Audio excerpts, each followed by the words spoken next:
সমাধি ক্ষেত্ৰ নিৰ্মাণ বা জুবিন ক্ষেত্ৰ নিৰ্মাণ কালি কমিটিৰ বৈঠক হৈ গ'ল আমিও জুবিন ক্ষেত্ৰই কৰি দিম কোনো কথা নাই গতিকে এই স্থায়ী কামবিলাক কোনে হাতত লৈছে গতিকে আমি হৈছো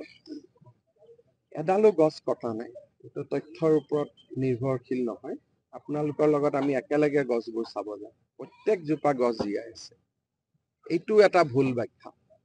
গছবিলাক সুন্দৰভাৱে জীয়াই আছে আৰু মৃত্যুৰ আগতে জুবিনৰ লগত মই কথাও পাতিছিলো মোক কৈছে দাদা গছবোৰ জীয়াই থাকিব মই গ্যাৰেণ্টি দিছো জীয়াই গতিকে এইবিলাক হৈছে অপপ্ৰচাৰ আৰু এই অপপ্ৰচাৰ কালি এজন আৰ্টিষ্টে এইটোৰ ওপৰত এটা ছ'চিয়েল মিডিয়াত পোষ্ট জীৱনকালত জুবিনে তেওঁৰ বিষয়ে কি কৈ গৈছিল এতিয়া চবেই ভাবে যে এনেকে পোষ্ট দি জুবিনৰ খালি থকা জেগাখিনি মই লৈ ল'ম সেনেকেতো হ'ব নোৱাৰে সমাজে ভূপেন হাজৰিকা জুবিন গাৰ্গ জ্যোতিপ্ৰসাদ আগৰৱালা বিষ্ণুপ্ৰসাদ ৰাভাই এবাৰেই জন্ম দিয়ে